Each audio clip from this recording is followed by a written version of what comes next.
আসলে গাভী এবং ষাঁড় এটা এতটা বুঝি না, কিন্তু গাভীতে পেরা বেশি। আর দুধ ষাঁড়গুলোতে? পালন করো, দুধ দহন করো, বিক্রি করো, এটা একটা ঝামেলা মনে হয়, যার ফলে আর আমি গাভী পালি না। ষাঁড় পালেন? ষাঁড় গরু পালি, একটু সময় বাঁচে তার জন্য। আপনি কোন কোন সময় গরুকে খাদ্য দেন? সকাল, এই খুব সকালে ভোরে খাবার দিই একবার, আর 4টা বাজলে দিই আরেকবার। পরিষ্কার পরিচ্ছন্নতার ব্যাপারটা কেমন এখানে? হ্যাঁ, পরিষ্কার পরিচ্ছন্নতা আমি সারাক্ষণই ঘর পরিষ্কার করে রাখি, এই গোবর টানিয়ে রাখি, ধুয়ে মুছে রাখি। মুছি না, আসলে পানি মেরে রাখি যাতে করে পরিষ্কার থাকে। এই যে যেরকম দেখতেছেন পরিষ্কার, আমার গলি সারাক্ষণই পরিষ্কার থাকে। আমি যদি মনে করি যে 1 মাস গরু দই, তাহলে এর জন্য কোনো সমস্যা না। কোনো সমস্যা হবে না, না? কোনো সমস্যা হবে না, কারণ গরু শরীরে কোনো ময়লা লাগবে না, এই কোনো যে সমস্যা পালন হবে না। করতেছেন আপনি, এখন পর্যন্ত কি আপনার লস হয়েছে কোনো সময়? না, আমার গরুতে লস হয়নি আজ পর্যন্ত। অনেক ভাইরা গরু পালন করে লস হয়, এটা হওয়ার কারণটা কি? তার ম্যানেজমেন্টের সমস্যা। আপনি কিভাবে পরিচালনা করেন? পরিচালনা করি আমার বিস্তারিত যেহেতু জানতে চাই, এই দেখেন আমি এই যে সেটটা করছি, অন্য লোক যদি এই সেটটা এইভাবে করতে দিত তার টাকা লাগতো অনেক, হুম। কিন্তু আমি তো প্রায় 1-1.5 লক্ষ টাকার মধ্যে আমি শেষ করছি। আমি আসলে দরিদ্র মানুষ, যার ওই আচরণ দিকে বোঝা যাইতেছে, যে ব্যবহার বিধি দিকে বোঝা যাইতেছে, কিন্তু আমি খরচপাতি কমই করছি। যেমন এই যে দেখেন না, এই পর্দা ব্যবহার করছি যে পলিথিন দিয়া, তাহলে পুরাতন পলিথিন, যাতে আমার কিনতে টাকা না লাগে, আগের বাতিল আসিন এগুলো আমি ব্যবহার করছি। অতিরিক্ত খরচ নেই আমার এই জায়গায়। উপরে চাল দিছি, বার্মিস, এই আপনার কম্বলের বাঁশ দিয়ে বানাইছি, মাত্র 6,000 টাকা দিছি কামলা খরচ, মনে করেন 5-6 হাজার টাকা গেছে আমার বাঁশ খরচ। এই 17-18 হাজার টাকা উপরে চালটা হয়ে গেছে আমার, কেন খরচ কম হয়েছে। আচ্ছা, এটা হলো আপনার ম্যানেজমেন্টের হিসাব। আসলে ম্যানেজমেন্টটা গরু পালতে গেলে সর্বসাময়িক সময়, সব সময় সর্বদাই আপনার গোলটা পরিষ্কার রাখতে হবে, যাতে গরুর রোগ জীবাণুটা কম হয়। আমি মূলত ওষুধই ব্যবহার করি। কোনো ওষুধ ব্যবহার করেন না? না, পাতি দিয়ে খালি কৃমি বড়ি খাওয়াই, এই লিভার টনিক খাওয়াই, জিঙ্ক খাওয়াই, এই দিলে আমার ঔষধ। আর প্রতিদিন সময় লাগে কেমন এখানে? না, আমরা সময় কমই দিই। ওই যে সকালে একবার খাবার দিছি, এখন এই যে গরু এইভাবে শুয়ে দিচ্ছে, আইসা তো দেখছেন মানে যে গরু শুয়ে দিচ্ছে সব, হুম। ওই শুয়ে থাকবো। বিকাল দিকে গরু আসলে আবার উঠবো, খাবার টাবার দিব, মানে গরু যাতে স্বাভাবিকভাবে বিশ্রাম নিতে পারে, শুয়ে থাকতে পারে, প্রয়োজন গরু আরাম মতো ঘুমাইতে পারে, এই হলো কাজ। খাবারটা আসলে বিষয় না, খাবারটা কম হইলেও যদি তার পরিষ্কার পরিচ্ছন্নতা থাকে, আরামে ঘুমাইতে পারে, দাঁড়াইতে পারে, তার শরীরের স্বাস্থ্য বাড়বে। আর অসুবিধার মধ্যে থাকলে খাবার দিলেও তো লাভ নাই। না। যেমন একটা মানুষ যদি সারাদিন 3 দিন ঘুমায় না, ঘুমাইতে পারে না, সে ভালোভাবে ঘুমাইতে পারে না, ওরে মাংস ভাত দিলে তো ভালো থাকবে না। আর যদি ডাল ভাতও খায়, আর যদি স্বাভাবিক সুস্থ থাকতে পারে, ঘুম খাওয়া আগে এই 3টা যদি তার ঠিক থাকে, তাহলে ওই মানুষও বলা সুস্থ থাকবে। সুস্থ থাকবে। আমার গরু এরকমই। খাবার দিই আপনার, ওই যে খাঁচাটা দেন, এই 7টা গরুরে আমি খাবার দিই, 1 খাঁচার একটু বেশি খেত দিই, 1 খাঁচা আর একটু খেল লাগে। যেই পানি দিই, ভুট্টা আনুমানিক 4 কেজি জাল দিই।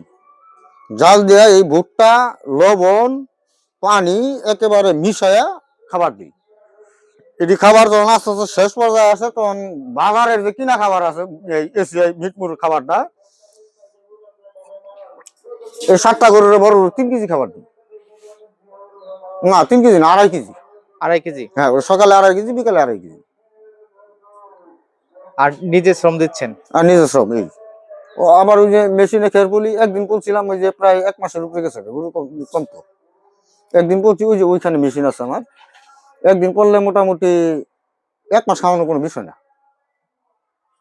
তাহলে এদিকে খের বলার যে একটা বিষয়, এটা তাহলে আমার কমে গেল, শ্রমটা কমে গেল, এরকম আর কি। তার মানে সবকিছু নিজের কাছে? সবকিছু নিজের কাছে।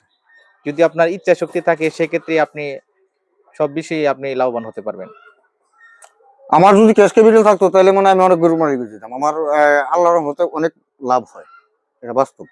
আমার চা খাই, পান খাই, ধরেন একটা বিড়ি খাই, একটা গুল খাই, এই গরুর টাকাই, সবকিছু গরুর উপরে? গরুর উপরে। সামনে কি চিন্তা ভাবনা আছে আর বেশি আকারে পালবেন? অবশ্যই আছে, ওই যে শেড, তো ওইটা খালি ওইটা শেড করা হয়, ওইটাও তো চারি করা, ওইটা আমার শেড। ওই পর্যন্ত গেলে আমার 20টা গরু শেড হয়, ওই আর 2টা গরু বাড়াইলে, 4টা গরু বাড়াইলে আমার 20টা গরু শেড হয়। কিন্তু ঘটনা হলো আমার ওইভাবে টাকা নাই। গরু পালতে গেলে অনেক টাকার দরকার, 20টা অবশ্যই। গরু কিনতে গেলে এমনি তো 10-15 লক্ষ টাকা লাগবে।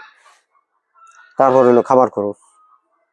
আপনার কাছে আরেকটা বিষয় জানতে চাচ্ছি, হ্যাঁ বলেন। যারা একেবারে নতুন আছে তারা কয়টা গরু থেকে পালন শুরু করলে ভালো হবে? আসলে গরু যারা নতুন আছে এদেরকে মূল বিষয়টা হলো গরু কিনা বুঝতে হবে, জাতমান বুঝতে হবে, সময়কাল বুঝতে হবে। এই তিনটার মধ্যে বুঝা গরু কিনলে লাভ হবে। এখন কিছু গরু আছে বাড়ন্ত গতি কম, যেমন এইখানে আছে, এই যে আমি দেখাই, এই গরুটা এতটা বাড়বে না, তার কারণটা কি? এটা জাতটা এইরকম, দেশি দেশি টাইপের, এত বাড়বে না কিন্তু। এখন এটা আমি রাখছি, আমার কিনা আছে মানে 60-62 হাজার টাকা কিনা আছে। যদি দেখা যায় 1,10,000 টাকা বেচতে পারি, ওই 20,000 টাকা খরচ হবো, আমার 30,000 টাকা থাকবো। 32,000 35,000 টাকা থাকতে পারি ঈদ পর্যন্ত ভরলে। আমার টার্গেটটা হলো মূলত এইটা, যেহেতু আমার টাকা কম। যেমন এই যে এর মধ্যে দেখেন, এই যে একটা গরু, এটা এটা আর এটার দাম একই টাকায় কিনা, কিন্তু এটা যে বাড়বো এটা এই পরিমাণে বাড়বে না। এটা এটা বাড়বে না। এখন কিন্তু এটার সাথে এটা ভালো, এখন দেখা যাচ্ছে ভালো অনেক। দেখা যাচ্ছে ভালো, কিন্তু এটার 2-4 মাস পরে দেখা যাবে এইটার এটার টাকায় আপ ডাউন বিক্রির সময় কম করে হলো 30,000 টাকা, এটা সর্বনিম্ন। তাহলে এই লোক এই কোয়ালিটি গোড়া যে লোক পালবে তার তো এত অভিজ্ঞতা লাগবে না, এমনিতে টাকা বাড়তেছে। এমনিতে পারবে। হ্যাঁ, কিন্তু এই কোয়ালিটির গরু কিনা যে লোক পারবে ওর অভিজ্ঞতা তো কাজে লাগাইতে পারবে না। না, কারণ গরুটা এরকম। গরুটাই কোয়ালিটির। যেমন এটা কিনছি যে আকার উকারটা একটু ভালো আছে এই জন্য কিনছি, একটু স্বাস্থ্য মাস্ত হলে যাতে কোরবানি ঈদে একটু একটু চাহিদা হয়, এটা আহামরি ব্যবসা হবে না। না, এই হলো বিষয়টা। আবার আছে আরো আসেন এদিকে দেখাই, এই যে এটা গরু ভালো, কিন্তু এটা বললে তেমন একটা প্রফিট পাওয়া যাবে না। তার কারণ তার কারণ দেশি গরু এত পারবে না, হালকা পাতলা স্বাস্থ্য ধরবো, মাত্র মাংস ধরবো, হয়তো 10-15 হাজার টাকা আসতে পারে মাত্র মাত্র, মানে খরচ বাদে। খরচ বাদে। যেটারে আমরা নিট আয় বুঝি আর কি, মোট আয় না, নিট আয়। এটাই। হুম। আর ওই পাশে এটা, ওই ভাষা যেমন এই যেটা এটা, এই যে এটা অনেক বাড়বে, কুরবানির সময় চাহিদা হবে, তার দেখতে সুন্দর দেখা যায়, আরো বাড়বো। এখন দাঁতুটি নাই, কালারটাও সুন্দর অনেক। কালারটাও সুন্দর, দেখা যাবো যে কুরবানির সময় এই 1.5 লাখ টাকার উপরে বিক্রি করা এটা কোনো বিষয় না, 1.5 লাখ টাকার উপরে বিক্রি করা যাবে। কিন্তু এটা তো ওইটা হবে না, এটা হবে না, না ওটা হবে না। ওইটা সর্বোচ্চ 20-30 বাছাই দেওয়ার জন্য জুলুম হয়ে যাবে, কিন্তু একই দাম, দাম একই। দাম একই। আর পরবর্তী এটা এটা এটা আসলে একবার ওই যে মানুষের হাড্ডি সার গরু, এটা একেবারে শুকনা ছিল, শুধু হাড় গুলো আছে শরীরে। কিনছিলাম 75,000 টাকা দা, বুঝতে পারছেন? আর 75,000 টাকা কিনছিলাম, এই যে 3 মাস, এই যে আজকে মনে করেন 25,000 টাকা বইলে গেল। 25 বলছে? হ্যাঁ 25 বলছে, 25 আরেকটা পার্টি বলছে 125 বলছে। তো হিসাব করে দেখা গেল যে প্রায় 25-30 হাজার টাকার মতো অলরেডি 3 মাসে বেনিফিট এসে গেছে, এসে গেছে। তার মানে বুঝে শুনে তারপর পালন করতে হবে। আগে বুঝে শুনে কিনার মজা বুঝতে হবে, জাতমান বুঝতে হবে, তারপরে পালা পালা আহামরি কিছু না, গরু পালা এমন কিছু না যেটা খুব বিষয়, খুব ক্রিটিক্যাল বিষয়, কিচ্ছু না। গরু তো বাপ দাদা কৃষক মানুষ পালছে, শিখি আর আগে লেখাপড়া করে গরু পালছে না, না, এর মধ্যে কোনো থিওরি এই সেই জানি না তারপরে গরু পালছে। আমগুলো কিন্তু আসলে তেমন কিছু জানা না, জানার মধ্যে আর কৃমি গড়ি খাওয়ানো লাগবো নিয়মিত বলতে, তাও না, কমপক্ষে 3 মাস, 3 মাস পর পর। 3 মাস পর পর। এরা আহামরি কিছু না, কৃমি গড়ি খাওয়াইলাম ওজন মতো বললে ব্যাপারে যে তো আহামরি টাকাও লাগে না, যে কৃমি গড়ি লাগবে। আর কৃমি গড়ি পরে লাগবে আপনার লিভার টনিকটা প্রয়োজন পড়ে, যে লিভারে যাতে কৃমি থাকলে ওই ক্ষতস্থান হয় এগুলা ভালো হওয়ার জন্য ওই লিভার টনিকটার প্রয়োজন পড়ে, ওটা উপকার আছে। জিঙ্ক দিলে ওই হাড়ের এটা আহামরি দাম না, আহামরি খরচও না। একটা লিভার টনিক কিনতে লাগে মনে করেন 400-450 টাকা, ভালো যেটা আর কি। কিডনির বড়ি মনে করেন না, এটার মনে করেন 100 টাকার কিডনি বড়ি গেল 500 টাকা। এবার ধরেন না 1,000 টাকার ওষুধ লাগলো, এটা কথার কথা জিঙ্ক লাগবো এই পর্যন্ত। তারপরে হলো মিল মতো তার খাবার খাওয়ানো। আপনি যদি মিল মতো খাবার দেন, ও আবার অনেকে আছে খাবার দিয়ে বইরে থয়, সে খাইতে পারে না, সে খাইতে পারে না, তার ভর্তি হয়ে গেছে, চারি বইরা ফেলাই দিচ্ছে। আসলে এইভাবে দেওয়া উচিত না আমার মতে। আমি আসলে এইভাবে কোনো বিজ্ঞান থিওরি আমি জানি না, কিন্তু আমি যেভাবে পালন করি আমি সকালবেলা খাবার দিই, খাইটা ওই যে চারি মনের মধ্যে পরিষ্কার করে থুয়ে দিছি। এখন তারা খাবে না, খালি সে ঘুমাবে, রেস্ট নিবে, জাবর কাটবে, এইটাই লোক কাজ। আবার যখন প্রয়োজন পড়বে ওই সন্ধ্যায় আবার খাবার খাবো, আবার সারা রাত রেস্ট থাকবে। সারা দ্বারা যদি খাবারই খাইতো শুয়ে থাকবো ঘুমবেলা, আরাম করবো ঘুমবেলা। ওরা আরাম করার সময় তো লাগবে, এইটুকুই, আর অন্য কিছু না। তো ভাই আপনাকে অসংখ্য ধন্যবাদ, খুবই সহজভাবে বুঝিয়ে দিলেন কিভাবে গরু পালন করতে হয়। হ্যাঁ, শুধু তার পরিবেশ ভালো রাখা। যদি পরিবেশ ভালো না থাকে, রোগ জীবাণু ঢুকবো, একটা গরু অসুখ হয়ে গেলে অনেক টাকা লাগবে, ভালো করতে অনেক টাকা লাগবে, তার সময় যাবে। একটা গরু 10 দিন ওষুধ দিল, অসুখ হওয়ার পরে মনে করেন 10 দিন সে খাবার খাবে না, হ্যাংলা পাতলা হয়ে যাবে, রোগ আটে তো রোগ আটেই, তাহলে এটা তার ক্ষতি হইলো না, সময়ের ক্ষতি হইলো, টাকা গেল অতিরিক্ত। এইদিকে প্রচুর খেয়াল দিতে হবে। আর অতিরিক্ত খাবার খাওয়ালে ওই গরুর অসুখে ধরবই। এই লেদা দেখলে বোঝা যায়, অন্যান্য খামারে ঢুকবেন স্যার করে লেদাইতেছে, এগুলো মনে করেন যে ভেজাবেন, কিচ্ছু হবো না।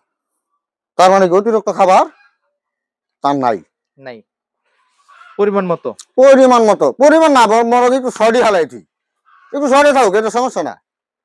না আমার একটা দিন লাগবে বাড়তি, কিন্তু টাকা তো আর বাড়তি লাগলো না, সময় লাগলো। তারপরে ও নিজের এসে বলল, এইটুকু। আপনাকে অসংখ্য ধন্যবাদ। আসসালামু আলাইকুম। ওয়ালাইকুম সালাম ওয়া রাহমাতুল্লাহি ওয়া বারাকাতুহু। আর আমার এই প্রতিবেদন দেখা যাদের ইচ্ছা থাকে, যদি মনে হয় যে না আমি এরকম কাজ করব, আসলেই গরু পাললে এখনো মানুষে বলে খামার করলে লস হয়, এটা ভুল কথা, একেবারেই ভুল। অবশ্য 10 টাকা হইলেও আসবে। আপনার এখানে যে শ্রমটা দিবেন, অবশ্যই 100% আমি মনে করি বিধাতা আইনের এখানে মুনাফা অবশ্যই দিবে, এতে কোনো সন্দেহ নাই, যদি খালি একটু বুঝেন। তারপরে যদি জানার বোঝার থাকে, আমার মোবাইল নাম্বারটা রেখেন, মাঝে মাঝে ফোন দিয়ে আমি বলবো, সমস্যা নেই। নাম্বারটা বলেন। 01781532086। আপনার নাম?